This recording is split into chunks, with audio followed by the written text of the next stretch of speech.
அழகான வைர ஊசி டிசைன்ஸ்ல சாஃப்ட் சில்க் மெட்டீரியல்ல நியூ டிசைன்ஸ் பார்த்துட்டு இருக்கோம்.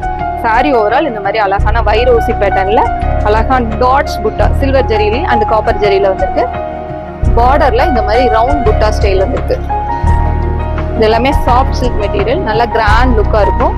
இதே பியூர் சாஃப்ட் சில்கா வர்ற சேம் பேட்டர்ன் தான். பல்லு டிசைன் அழகா சில்வர் ஜெரியில ரொம்ப அழகா கான்ட்ராஸ்ட் மேட்சிங்ல பல்லு டிசைன். ப்ளவுஸ் வந்து இந்த மாதிரி பிளைன் கான்செப்ட்ல கைக்கு மட்டும் பார்டர் வந்துடும். இதெல்லாமே பியூர் சில்கோட டிசைன்ஸை நம்ம ப்ரோக்ராம் பண்ணி ரெடி பண்ணியிருக்கோம். Soft silk material. இது எல்லாமே தீபாவளிக்கு நியூ லான்ச். அழகான ராமா ப்ளூ, இதுக்கு காப்பர் ஜெரியில வந்து உங்களுக்கு புட்டா ஸ்டைல் வந்துருக்கு. பார்டர்ல அழகான மீனாக்கரி ஒர்க், சில்வர் ஜெரியில ஃப்ளாரல் டேஸ்ட். மெட்டீரியல் ரொம்ப சாஃப்டா இருக்கும். இது எல்லாமே நம்ம ப்ரோக்ராம் சாரி தான். பல்லு டிசைன் நல்ல கிராண்ட் பல்லு. ப்ளவுஸ் வந்து பிளைன், நம்ம ஒர்க் பண்ணியே போட்டுக்கலாம். கைக்கு மட்டும் பார்டர் வந்துடும். இது அழகான ஃபாண்டா கலர் சில்வர் ஜெரி.